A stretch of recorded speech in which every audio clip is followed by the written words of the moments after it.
मुच्यते।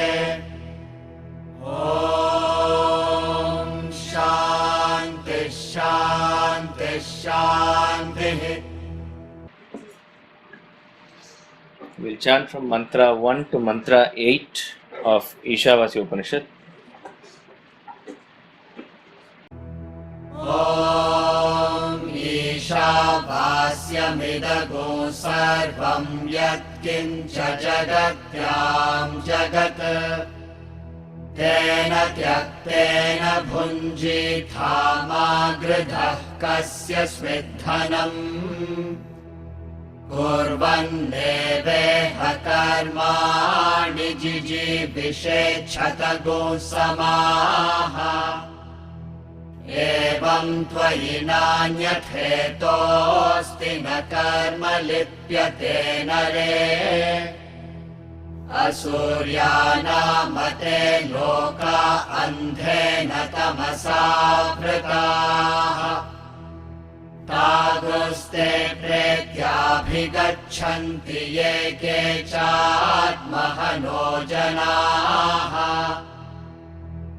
अनेजदेकं मनसो जवीयो नैनद्देवा आप्नुवन् पूर्वमर्षत्। तद्धावत्तोऽन्यानत्येति तिष्ठत्तस्मिन्नपो मातरिष्वा दधाति। तदेजति तन्नैजति तद्दूरे तद्वन्तिके। तदन्तरस्य सर्वस्य तदु सर्वस्यास्य बाह्यतः।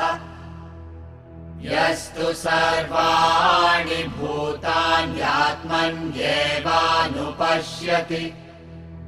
सर्वभूतेषु चात्मानं ततो न विजुगुप्सते। यस्मिन् सर्वाणि भूतान्यात्मैवाभूद्विजानतः। तत्र को मोहः कः शोक एकत्वमनुपश्यतः। सपर्यगाच्छुक्रमकायमव्रणमस्नाभिरगो शुद्धमपापविद्धम्। कविर्मनीषी परिभूः स्वयं भूयाथा कथ्यतोऽर्थान्यदधात् शाश्वतीभ्यः समाभ्यः। The reality of the world is claimed by the senses. The reality of the world is that it is made up of 5 elements, and every aspect of the world is also made up of the same 5 elements. So elements, as it were, proves the existence of the elements. The senses prove the existence of the elements in the world, and the elements of the world make up the senses. So this amounts to reasoning in circles, says Swami Ramatirtha. In other words, this cannot be taken as a conclusive evidence of the existence of the world per se. It is a mutual coexistence between the individual and the world. This is where we concluded in the last class. Therefore, Vedanta, with the example of dream, asks us to think in terms of whether this world has any reality in it. So it is bringing us to the grand concept of illusion. The term used in Sanskrit is Maya. Another term used is Mithya. Maya, a feminine term, means not her, that which is not, she who is not. Ma means not, Ya means that, she who. So she who is not, that is the literal meaning of Maya. That means that which is not there. So therefore, by definition, it cannot be defined. If anybody asks the explanation of Maya, he is not really knowing what he is asking. It cannot be explained. That which cannot be explained is precisely called as Maya. you ask the question whether the world is real. Vedanta gives the answer as Maya, not that. If the world is real, it should remain the same and react the same at all points of time, which from our experience we know is not the case. This world as it is not available for you when you are in the sleep. When you are in dream, this world is not there. Some other world is there that you are inhabiting, and it is said to disappear in the eyes of self-realized persons. Though we may not have experience of it, it is said like that. So can the world be called real? Vedanta says Maya. No, not so. So can the world be called unreal? Again, Maya, not so. If it was unreal, then the world will not produce any impact upon you. But it is very much evident that the world affects us. So how can you say it is unreal? It is not unreal. As we said in the last class, unreal is that which never exists. It does not exist now. It did not exist in the past, and it will not exist in the future. That is not the case, because world is existing now and world is impacting us now. So every aspect of the world is real as of now. Therefore, you cannot say that the world is unreal also.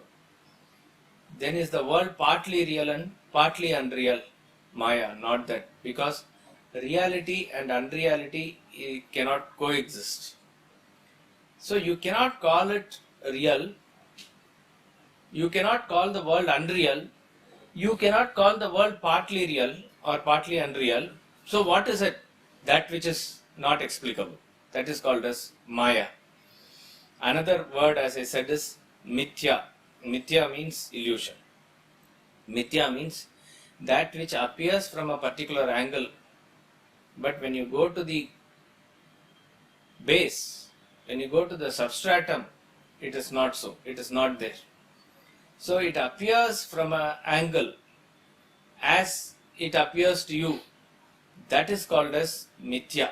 Mithya means false. In English we use these two terms, unreal and false. Unreal means that which does not exist at all. False means it appears for true to be for some time, in that sense. So don't go by the exact dictionary definition. False is like Mithya. Unreal is Asatyam. That is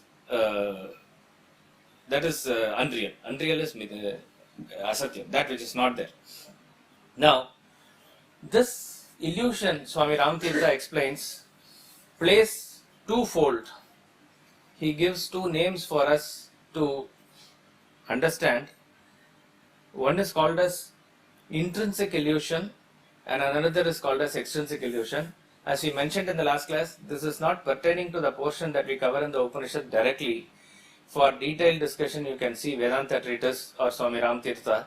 But I am just mentioning it for what it's worth, so that you can, it's a very deep concept, you can think about it. But the whole idea of the verse is how we get out of the illusion. That is what the mantra is talking about here. There are two kinds of illusions, intrinsic illusion and extrinsic illusion. Intrinsic is that which is the illusion. That is the main thing. And extrinsic is that which is born out of the intrinsic illusion. To understand the basic concept of intrinsic and extrinsic illusion, common examples are given. The fundamental of intrinsic illusion is that the real object is not visible to you, only the illusory object is visible to you. This is called as intrinsic illusion. Only one is visible. Once you see the illusory projection, you don't see the reality. With knowledge, when you see the reality, you don't see the illusory projection. This is the definition of intrinsic illusion. Only one is seen at a time, not together, not both. So the main example is that when you see a snake, you don't see the rope from which the snake has arisen. So you see the snake, you don't see the rope. Later when you have knowledge, you see the rope. That time even if you try, you don't see a snake. So only one thing is visible at a point of time, This is called as intrinsic illusion. Only one thing is visible. On the other hand, extrinsic illusion is that in which three things are visible simultaneously. What are the three things? The real object, the illusory projection, and the medium which causes the illusion.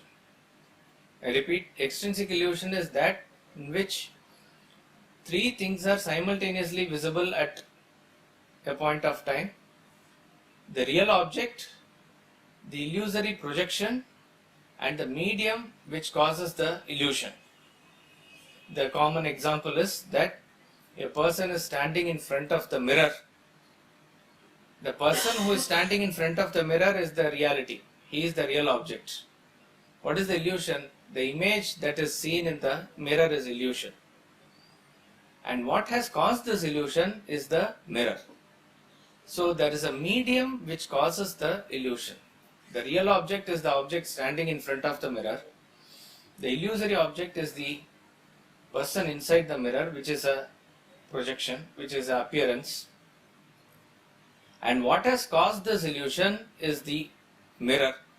So simultaneously you are able to visualize three things. That is you, mirror, and your image. All three are visible.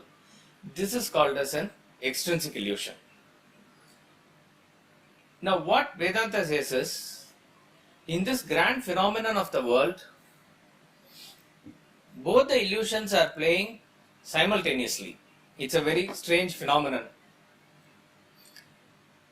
He explains this with the most basic example of a rope and snake. When you see a snake where there is a rope, what is it actually? It's a intrinsic illusion. But then he says, deeply examine that phenomenon. Parallelly, simultaneously, another illusion is created. How is it created? A boy treads on the rope and he believes it's a snake and runs inside the house crying that it is a snake. The father probably understood that it is a rope, not a snake. So he is asking, did you see the snake? Yes, I saw the snake. How was the snake? The snake was very long. How long? Maybe 6 feet long. Where was it lying? On the corner, coiled. How thick? Maybe this much thick, 4 inches thick. What color? Black color. So father is now very clear that it is a rope, because it is the rope that has got all the description that is described by the boy. Now, the moment the boy projected a snake, that illusory snake has acted as a medium which has created now two sets of properties. It's a very deep subject, just concentrate and think about it. That the moment a illusory snake is projected, simultaneously two sets of properties are projected. According to the boy, there is the properties of the snake, which is 6 feet long, which is 4 inches thick, which is black and coiled, etc., which is the properties of the snake. But you know that it is not the properties of the snake, it is the properties of the rope which has reflected upon the snake. The rope is 6 feet long, the rope is 4 inches thick, the rope is coiled, the rope is black in color. All these properties belong to the rope, but they have got themselves reflected in the snake. And the question is, how is this reflection possible? This reflection is possible only because a illusory snake was first projected. So the moment the snake is projected, simultaneously these two properties exist. So there are three things now playing simultaneously. One is the property of the snake, another is the property of the rope, and third, which has caused the illusion, which is the illusory snake itself. So this is the extrinsic illusion.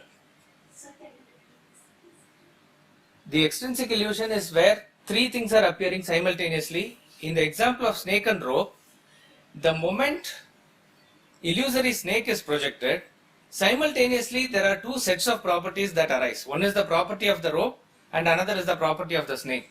Now I will give you a statement for you to think about, which I will not go into detail now. It is the intrinsic illusion which is causing the snake. It is the snake which is causing the extrinsic illusion. In the real terms, it is the world that is caused by intrinsic illusion. It is the world which causes the extrinsic illusion. In any illusion, we can further diversify it into the extrinsic aspect as well. It is the extrinsic illusion which gives reality. Now if you ask, is there a time gap between both? Are they both different? No. It is as simultaneous. But if you go into the depth of the analysis, it is the intrinsic illusion first and the extrinsic illusion next. Once the imaginary projection is there, that imaginary projection acts as a medium which reflects the properties of the reality into the properties of the reflected object. So in this case, the properties of the rope gets itself reflected in the properties of the snake, and that is the extrinsic illusion. Now, take that parallel with reference to Brahman and the world. Where there is homogeneous consciousness, which is Brahman,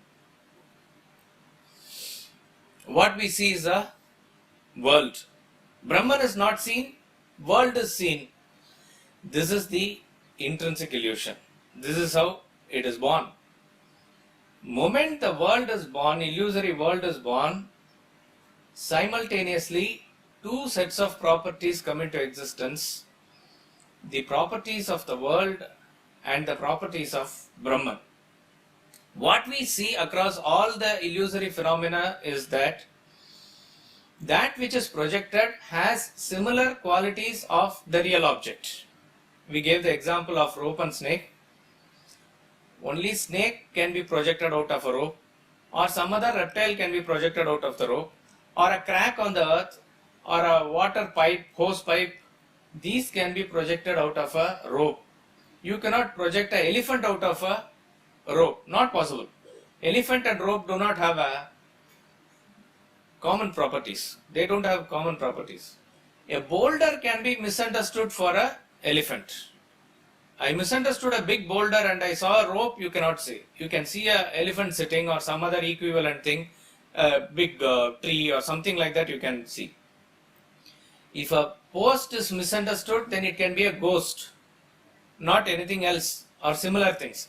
So what we see is that which is projected has properties. These properties reflect the properties of the original object and they are similar. Similar has to be the necessary condition for projection.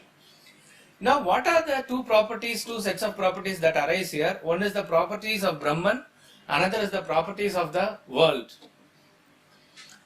Properties of Brahman, of course we do not know what the properties of Brahman are, but we can understand it from the properties of the world. We give a solid seeming reality to the world. Each and every person, whatever the world he or she projects, an animal projects animal world, a student projects a student world, etc. Everybody projects his or her own world. Each and every world may be different. But what is common thing of our experience of our worlds is that we experience a reality in the world. Reality means this world for us exists at all points of time. We cannot even fathom the beginning or end of the world, etc. It is always there. So with reference to time, it's an eternal. Eternity is a property of the world which gives its reality. Then, with reference to space, the world has no beginning or end again. It is all pervading. You cannot know the center of the earth, universe or boundary of the universe. Where is it starting or ending? It is all pervading. So, with reference to time, it is eternal.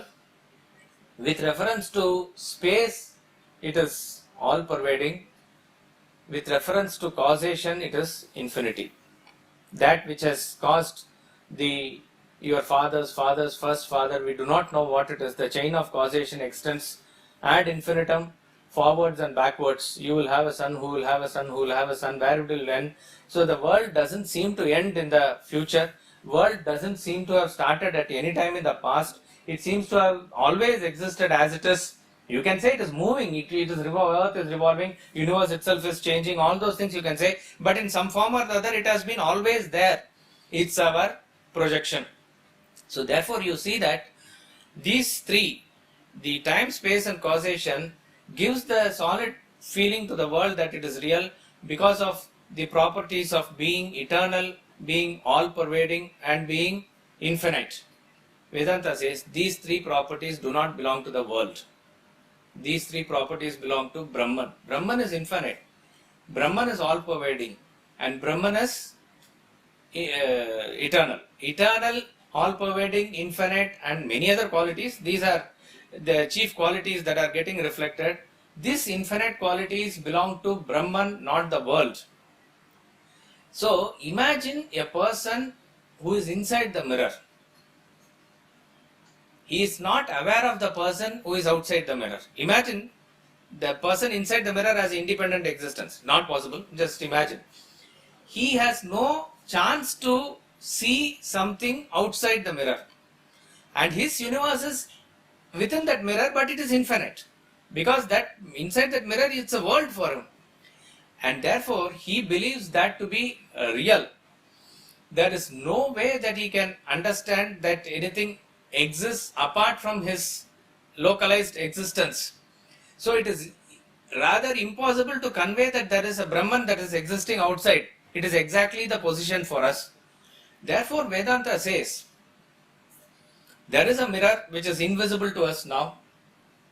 You can access that mirror by going within you and scratching that mirror in the form of your mind, your thoughts. You keep on polishing that mirror.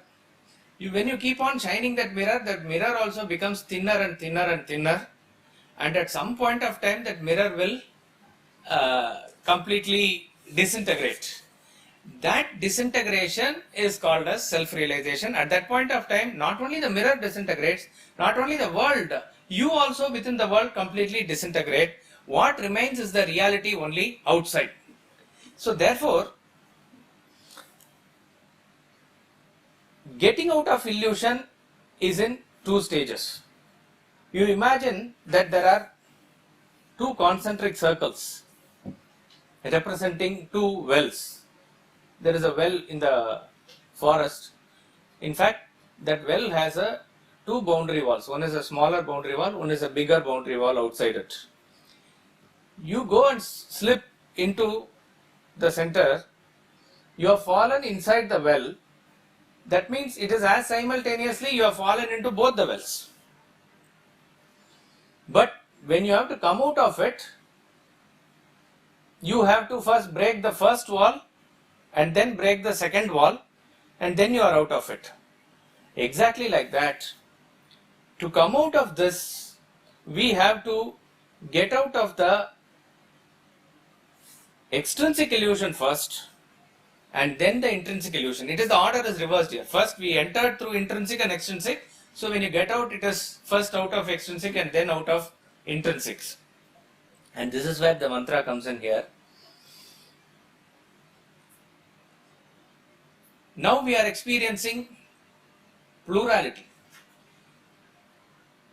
For us now, God is somebody who is far away, who is a third person, because I am the first person, individual, me, I, with my ego, I am standing in a very solid way.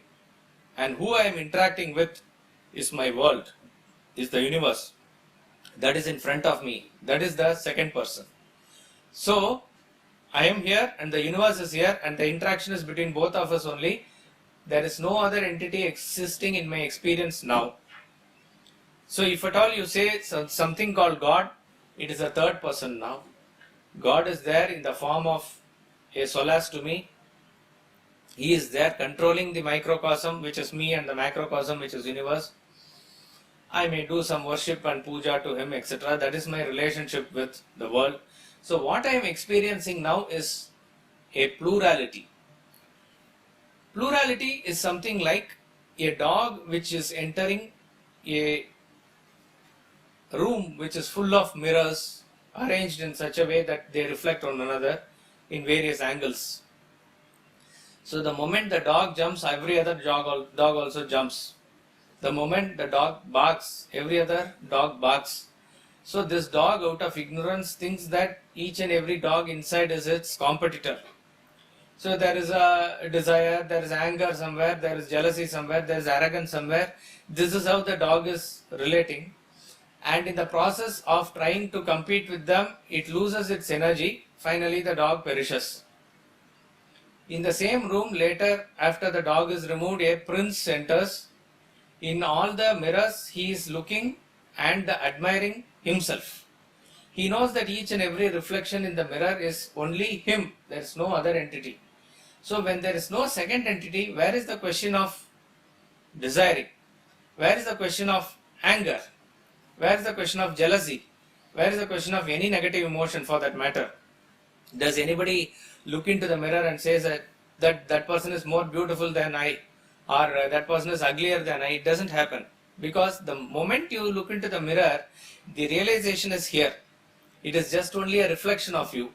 So all the people that we project in this universe, all the things and beings that are there, are nothing but my own self in this grand universe. It is nothing but me and me alone.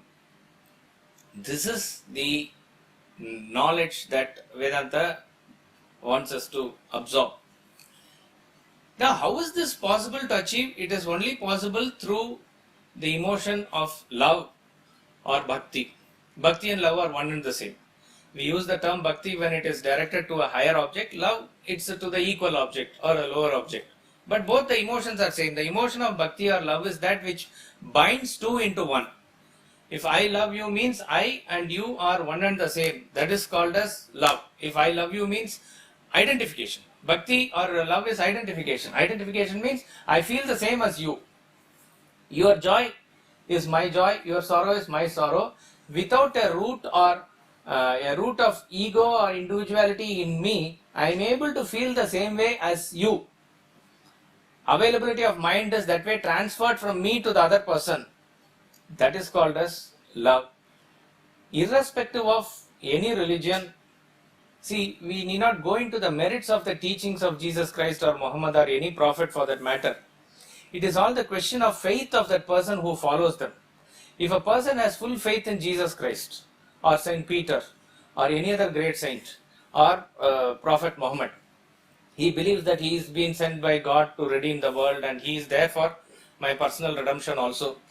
And therefore, in the heart of the heart, he is able to feel one with that person, that prophet or that saint or that avatar, whoever it is. The moment you are able to identify with that person, who you take as a common factor of everybody in and around you, then what is the feeling that it will flow towards you to others is nothing but pure love. Love or any other emotion is very spontaneous. You cannot try and bring that emotion at your will, something like that. It has to come. It has to come spontaneously. How is it possible for you to get that love spontaneously when mostly our love is confined to the near and dear ones or our home, etc., where it is quite natural? Up to the level of our home, it is natural. So Vedanta says your home must be the center of your affection, not the boundary. For most of us, it is the boundary because beyond which it doesn't grow. Therefore, this knowledge says the emotion of love will flow out of your bosom only when the thought is deep enough to mature to understand that you and somebody else is also one and the same. If you don't understand that you and your neighbor is one and the same, if that thought doesn't go deep within you and embed within your system, that love will not come. You cannot try and love. From now onwards, I'll try to add one more person into that circle. It will not happen like that. You have to have that deep thought. So therefore, the connection between knowledge and emotion is this, that emotion flows up to a point in our journey, which is quite natural, which is seen in animals, which is seen in us. It will be there. So a man feels love for his wife, child. This is natural because it is coming from the lower creatures. It is there to see. But beyond that, it doesn't go, and once it stagnates at that level, it only poisons. It no more is that freshness and the purity of the love slowly goes away. So at that point of time, a householder must enlarge his consciousness, expand his consciousness by knowledge, to understand that I am not confined to this circle. I am rather the self. But to that, you gradually go circle by circle to your community, maybe to your nationality, to humanity. Wherever you are, you go to the next circle to understand that you and that circle is one and the same. So wherever your thought is focused, whoever is coming under that thought, there will be identification. When there is identification, there is no otherness, there is no complexes. See, when a person is relating to his peer, suppose I say Calcutta is organizing this yajna, we need to collect this much funds. How much has Delhi collected, or how much has Bombay collected? There can be a comparison, there can be a competition, or there can be jealousy. All this thing is possible. But when it comes to, so I can compare myself with another person who is working there, who is also a product of academy or something. But when it comes to, let us say, Swamiji, when we stand in front of him, knowing fully well that he is much more knowledgeable than us, much more compassionate than us, all that qualities are there, we don't feel any inferiority complex in front of him. But in front of my peers, I may feel that. Why is that? How is this possible? Once my identification is complete with Swamiji, I do not see him to be different from me, or I to be different from him. All the emotions that are centered around that area vanishes. Once that fixation is complete, whoever is under that umbrella, automatically it will spread. So whoever is at least academy students, here also I am saying, if you are able to identify yourself as students of Vedanta, there will be a harmonious existence among students in this classroom at least. You will be able to feel one with others who are studying Vedanta. Okay, there are students of other institutions, other gurus, other swamis. Even then, if you are able to identify with the knowledge of Vedanta, there will not be any abhorrence towards them. That is what this mantra says. Tato na vijugupsate. The term here used is vijugupsa. Vijugupsa means a feeling which is a very horrible feeling. Imagine you see a dog that is smashed by a lorry on the road, and how it is lying on the road. What type of a revulsion you will have? Of course, it's a poor thing, that is a separate thing, but what type of a feeling it will generate when you see such a gory sight? That type of a feeling that you will have for others if the feeling of love is missing. Now, with the expansion of bhakti, with the expansion of love towards your God, your prophet, your whoever, guru, you can slowly expand and fill in the plurality with divinity. So what you are experiencing as a world, as a universe in front of you, can be merged into a unifying entity of divinity. There was a great saint known as Dongre Maharaj in Gujarat not long ago. He was there. I think he had written the Bhagavat in Gujarati. Dongre Maharaj was a great soul. Few people from South India had gone for pilgrimage, and on the way they had been to Gujarat also, and they happened to be near his ashram or wherever he was staying. One of them knew Hindi amongst the pilgrims. So having come all the way, it is better to have darshan of such a great person. So he went inside and submitted himself to him, reverentially and said, ये लोग आए हैं आपका दर्शन लेना चाहते हैं. Immediately, the response of Dongre Maharaj was, darshan lene nahi, darshan dene aaye hain. It doesn't come after a lot of thought or any how will I reply or something like that. It's a spontaneous response, reaction and a response was that. Darshan dene means he was a person who was seeing Krishna everywhere. So whoever came was only a Swarupa of Krishna for him. So therefore, the persons who have come there has come in the form of the pilgrims. He is Krishna himself has come to give him darshan. That was his reaction. So you can see if a person who is a genuinely true Christian, where he goes by the teaching of Christ that you love thy neighbor as thyself. Okay?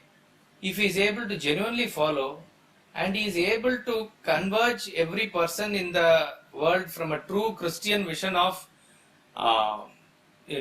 universal brotherhood, if he is able to see. If a true Muslim is able to see that everybody is nothing but products of Allah, sons of children of God or something like that, if he is able to genuinely see, he is not into whether that person is, all this kufra, kafir, all these terms goes out of his dictionary. A true Vaishnava sees others' pain as his pain, irrespective of whether he is worshipping somebody else, Shiva or Jain or Buddhist or anybody like that. Such a person who is able to feel that oneness, he is actually seeing divinity everywhere. So that person is actually experiencing divinity. So the plurality has now sort of merged into duality. Duality exists, therefore experience exists. That experience is that individual who experiences the divinity. So there are the multiple entities have gone and converged into a single entity which is divinity, which is experienced by the experiencer, which is the individual. Vedanta says this is a great giant leap in the spiritual journey. You are almost there, but you have to take one step ahead, and that one step ahead can be done only through the knowledge of the self which Vedanta prescribes. No other religion, as a rule, all religions fall short of this. No religion takes you beyond this point, and it is definitely for you to come up to this point and then only go further. It is not possible to bypass this. In fact, this is the main step. The difference between intrinsic and extrinsic illusion is in that 1 centimeter there only. There is no, it is not some wide gap or something. So Swami Ramtirtha, with all his love and affection, talks about Jesus Christ like this, that he has come up to this level of crossing the extrinsic illusion. The extrinsic illusion is when you are able to see the names and forms because of the solidity of time, space and causation. Now you have transcended time, space and causation in the sense your experience is only the divinity, and divinity is beyond time, space and causation, but you are still in the realm of experience. So there are three things: you the experiencer, God the object of experience, and actual experiencing of divinity. Here actual experiencing means in and through your thought and everything is oriented towards God only. There is nothing else that you see. So there is only a fine line of difference here. The fine line of difference is this person has crossed over all the grief, everything, but still just last traces of moha is still left, that I in some form is there still.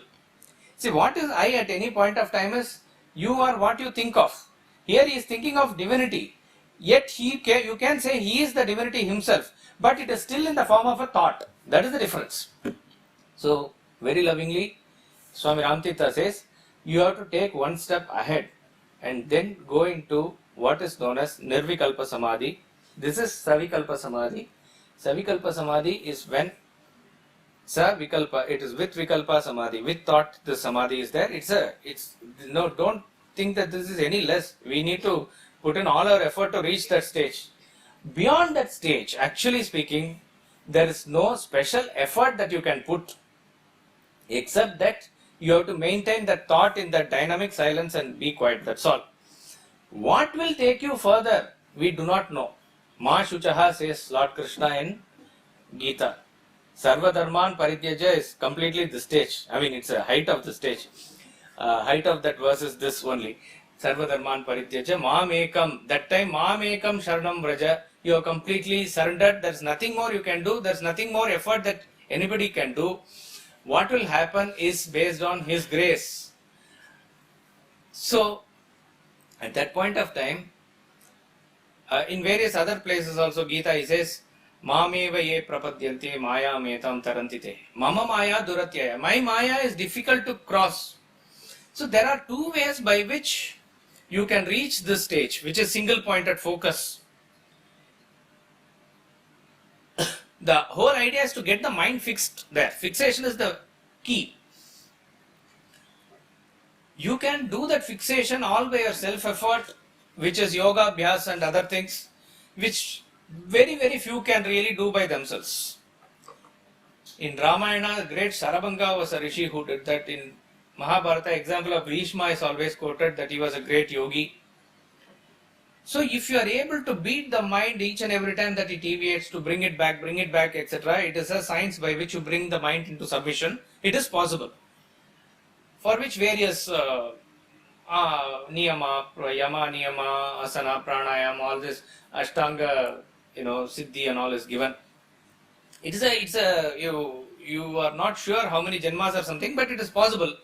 But it's a slow and steady process. You cannot jump. Suddenly people go into meditation and all without going through yama, niyama and all. It's very dangerous. The fall there will be very precipitous, but it is possible.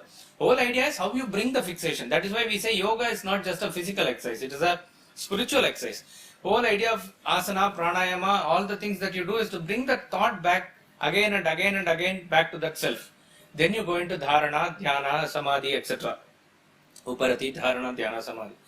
Another way that is recommended for most of us or all of us is that same fixation, how you bring it through the concept of love. Your mind will be automatically fixated to something which you are in love with. This we see normally. Normally, in the sense we see in attachment also. Attachment is also a perverted love only. So where there is love, where there is a strong attachment, there is a fixation. So if you are able to bring up the emotions in you, do the karma, bhakti, jnana, etc., by which you are able to elevate yourself, and with the feeling and the knowledge going together, if you are able to bring up to that point, you will again reach that. After that, it is not in your hands. As in the meditation, how the last thought goes, we really do not know, but it will be drawn away. At that point of time when that thought goes away, it is called as Nirvikalpa Samadhi, a total absorption, Samadhi state, self-realization without any thought. So the point we have to remember is, Maya is not something that we have got into by our effort. Therefore, our effort means individual effort. Therefore, coming out of Maya finally is also not in our hands, our effort. If you are able to be in the effortless state from now on, then also you are taken care of, but that is also not easy. See, for us to be in the state of non-action, we have to go through action. Like that is the stage that we are now. So you have to go through action. But ultimately, all the effects of our actions, bhakti, jnana, karma, various yogas, has to only lead us to one point, which is a state of complete surrender. What is the test of even our knowledge here? The test of knowledge is that are you able to visualize and get into that mode of surrender? It is so therefore, do not ever get into trying to understand this Maya beyond a point. I mean, all these concepts and beautiful explanation by Swami Ram Tirtha and other Vedantic gurus, Adi Shankaracharya, etc., is for you to understand up to a point, but never try to intellectualize it. See, it is like in the, we can now say olden days, because the ladies used to have plait in the long hair.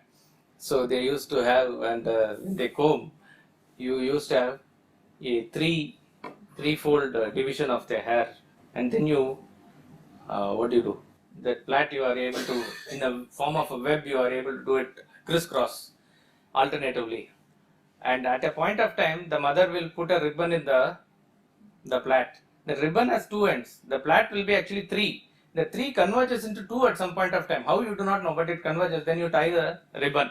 Where does the third one go and how does it go? No, it's like that. The famous example of that elephant story of Tenari Ram. A father leaves a legacy to his sons. He was a stupid father who converted all his properties into 17 elephants. And he said, half of it will go into my first son, 1/3 will go into second, and 1/9 will go to the third son. And they are not able to resolve on fighting after father's death, because 17 elephants, how do you cut it into half? It is not possible. So that time, the king comes, and the king comes in an elephant, and his elephant goes and joins the other elephants. So the 18 elephants are there now. So the king says, what is your share? Half. Half of 18 is 9. So 9 the first son takes away. Then 1/3 of 18 is 6. 6 the second son takes away. And 1/9 is 2. The third son takes away. 9 plus 6 plus 2 is 17. The king goes in his own elephant. Now what is this 18th elephant? This 18th elephant is the Maya. It comes, resolves something, but it is not there actually in the picture. In the original problem, it was not there only. So Maya is taken to be the power of the Lord, as it were. It is never different from him. It is never separate from him. It as though creates a spin by which the individual is in deep ignorance.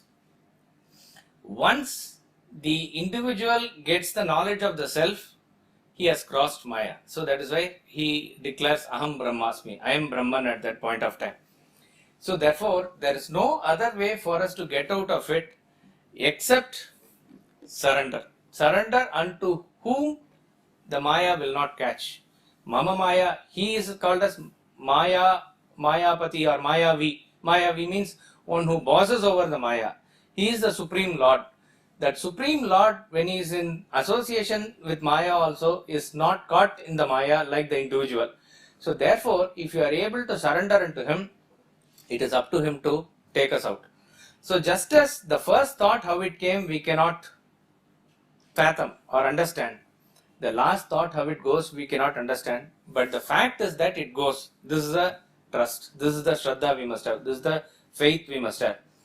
Now, therefore, if you are able to understand this, the world as we see in real terms is not created by God, it is God. The world as we see is not created by God, it is God. When you see properties of the world and God, they seem to be different. But Swami Ramatita gives the example of diamond and charcoal and says both are carbon. Both are essentially carbon. In different valency or in a different form, one is a carbon, charcoal, and another is diamond. In some high pressure it becomes a diamond. But essentially they are carbon, but totally different properties. Charcoal is very soft, diamond is very hard, that it cuts through metals. Diamond is very precious, charcoal is very cheap. It is very black, this is very brilliant, this is very expensive. All this is the properties of diamond and the properties of charcoal seem to be totally opposite to each other, but essentially both are carbon. So if you are able to see, so nobody can say that somebody made this out of it. It is the same thing that is appearing like this. You draw a hexagon like this. In fact, you must not say first it's hexagon. You saw there is a triangle and there is a rectangle, then there is a triangle. So this triangle has acute angles. This rectangle has right angles. If we rub off these lines, then there are no acute angles, no right angles, only obtuse angles are there. So where was this hexagon? Who created this hexagon? You need not posit any separate creator for this hexagon. It was just there. You viewed it as two triangles and rectangle, that was there. You viewed it as a hexagon, that is here. So no other external creator need be posited for bringing out this phenomenon.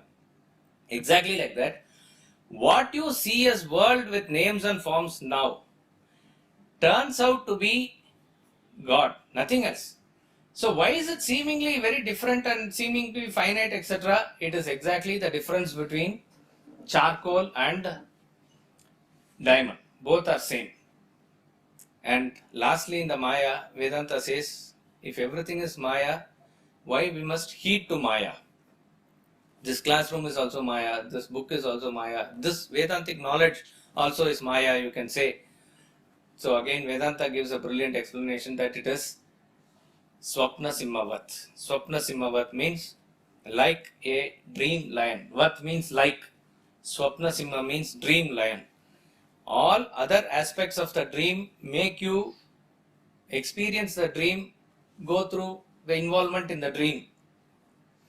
But when a lion comes in the dream, what does it do? It wakes you up. When you wake up, where is the dream? It is gone. But is the dream lion there? That is also gone with the dream. Exactly like that. All aspects of the world can be termed Maya. But what is the difference between that and why are we asked to pursue this knowledge? Vedanta is that it acts like a dream lion. Like a dream lion, this catapults you to the next stage. From this world of consciousness into the fourth state of Turiya, it just catapults you. And in that process, when you attain liberation, realization, this dissolves along with everything else. This is the concept that we need to understand. And the whole idea is not to get into the theoretical, of course, it's a very grand concept and a very, very interesting concept. But never get caught into the theoretical aspect alone. The whole idea is to how do we get out of it. For Indian rishis, anything is only half known when it is at the theoretical level. You have to experience it for yourself. So finally, when we cross the Maya and be there, that is when the real taste of this, the knowledge is there. So that must be the idea when we read this verse. We'll chant mantra 6 twice. यस्तु सर्वाणि भूतान्यात्मन्येवानुपश्यति सर्वभूतेषु चात्मानं ततो न विजुगुप्सते यस्तु सर्वाणि भूतान्यात्मन्येवानुपश्यति सर्वभूतेषु चात्मानं ततो न विजुगुप्सते He indeed who perceives all beings in the very self and the self in all beings, he then feels no abhorrence. Mantras 4 and 5 point out to the goal of spiritual evolution, which is the Brahman. Mantra 6 and 7 indicate the path and the consequence. Mantra 6 talks about the pinnacle of spiritual evolution just short of realization, ultimate realization. Perceives all beings in the self and self in all beings, it is when the seeker merges the entire world. The seeker has merged the entire world into divinity. So in that state, there is no abhorrence. Abhorrence, as I said, is this term Vijugupsa. Abhorrence means there is a sense of a resistance that you feel for others. Abhorrence is a direct product of ignorance which manifests as ego. The moment the mind is created and the individuality is born, otherness is born. See, otherness is not somebody other than you. The moment the mind is born, at that time itself duality is born. The duality is something known as mind which is apart from Brahman. So at that point itself, the duality is born. So therefore, once that ego is born, there is immediately that it draws a boundary that this is me and this is outside me, this is other.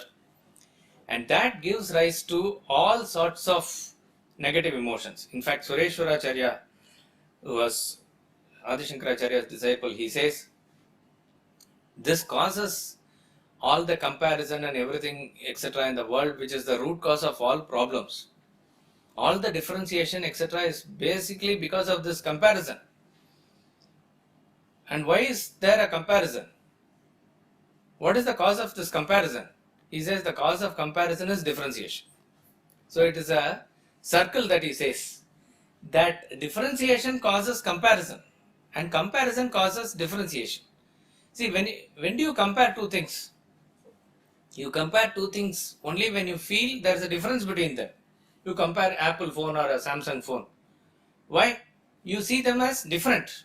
As I said in the example before, do you compare yourself with the person inside the mirror? You don't compare. Why do you not compare? Because there's no differentiation. You and that person is one and the same. So comparison is there only when differentiation is there. And differentiation is there only when comparison is there. This is very interesting. Unless you compare, how do you know that they are different?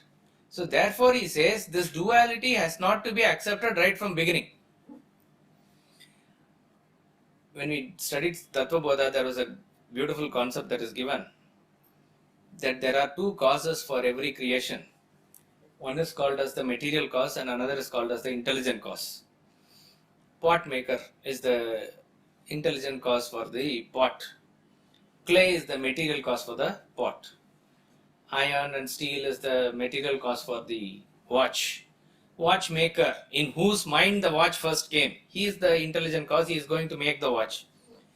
So in every cause we see, every effect we see there is a cause, and these causes are twofold. One is a material cause and one is a efficient cause, intelligent cause. If both the causes are one and the same, then that has to be an illusion. In the case of the world, Brahman is the material cause and Brahman is the efficient cause.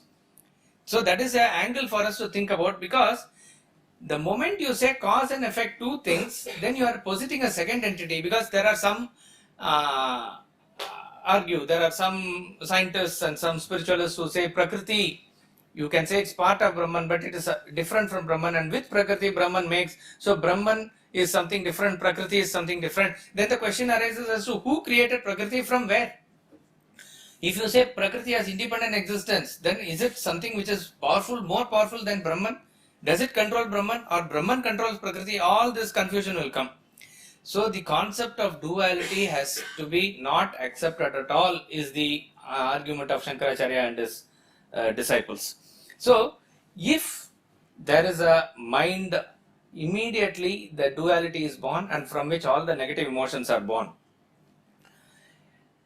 How do you redeem yourself from it? The diagram is given in the book. You can refer, and famous diagram Swamiji shows in seminars also. The resistance is created by the world, by ego here. This is ego. This is the barrier between world and the individual. Fat ego is there.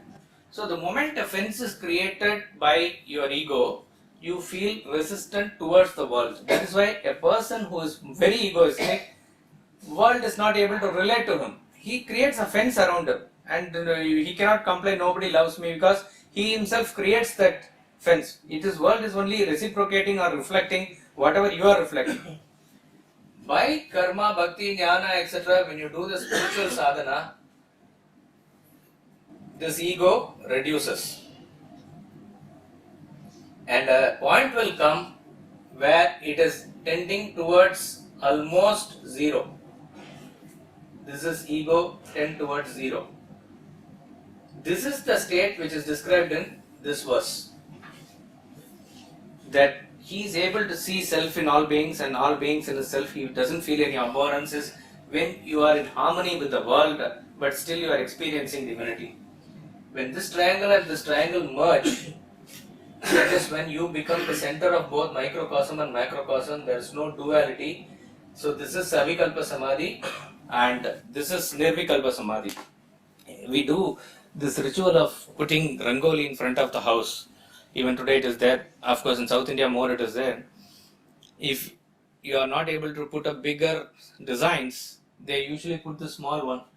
They may not know the significance, and the significance is this, that Brahman, which is the substratum of microcosm and macrocosm, alone exists as one entity. There is nothing apart from it. That is what is indicated by this diagram. So when a person is able to get out of the negative feelings, if he is able to unify everybody with his love, he does not feel any resistance towards the world or abhorrence. That is the state of Savikalpa Samadhi as it is mentioned in this verse. What is the symptom here? That there is no grief for such a person. He is definitely in a great shape, great happy state. But that happiness is not the absolute bliss of self-realization. That's all. You can take the symbolism of Ramayana in this way, that when Sita was with Rama, she was a very happy person, irrespective of whether she was in Ayodhya for many years or forest for many years, because her focus was on Rama. Rama is the Paramatma or the Supreme Brahman. Sita is the Jiva or individual in this context. Moment the focus of the individual went away from the Brahman into sense object, that is from Rama to the golden deer, she was caught by Ravana. So you become a victim of your own ego. Ravana is ego. Ego means with 10 senses, 10 heads. That's all it represents. But once you are caught up like that, what you do is the tapas that Sita did. So the tapas of Sita is in a place called Ashokavana. So that term suggests that there's no shoka. Shoka means grief, Ashoka means no grief. She is not having the positive bliss of union with Rama, but she is away from the extreme grief of, though she is amidst the sense, etc., that is captured by the term Ashokavana. When you are doing tapas like that, a message from God himself will come, and that is like a Hanuman giving the ring. And Hanuman is the Guru who is the bridge between individual and the God, is the further symbolism of it. But the point here is, you are clearly out of any grief. There is nothing that will touch you anymore. You do not feel any abhorrence towards anybody. This is the stage of absolute love. So this is called as Savikalpa Samadhi, and we will conclude by chanting mantra 7 twice, which is Nirvikalpa Samadhi. Shravana and Manana can take you, in a way, you can say, up to the Savikalpa Samadhi stage. Nididhyasana and meditation will finally help you to cross and get into the stage of Nirvikalpa Samadhi. It is not black and white, it's in stages, but Nididhyasana finally culminates in meditation, which is to catapult you to the next stage. Mantra 7. यस्मिन् सर्वाणि भूतान्यात्मैवाभूद्विजानतः तत्र को मोहः कः शोक एकत्वमनुपश्यतः यस्मिन् सर्वाणि भूतान्यात्मैवाभूद्विजानतः तत्र को मोहः कः शोक एकत्वमनुपश्यतः. We'll conclude with the bhajans here. Madhava Gopala Keshava Govinda Madhava Gopala Keshava Jayananda Mukunda Ananda Govinda Radhe Gopala Mukunda Ananda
नंद मुकुंद आनंद गोविंद राधे गोपाल जय नंद मुकुंद आनंद गोविंद राधे गोपाल गोविंद माधव गोपाल केशव गोविंद माधव गोपाल केशव गोपाल केशव गोपाल केशव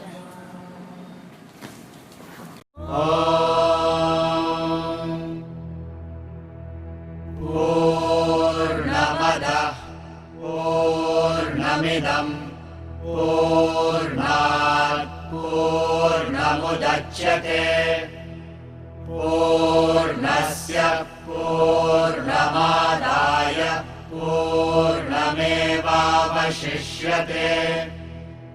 ॐ शान्तिः शान्तिः शान्तिः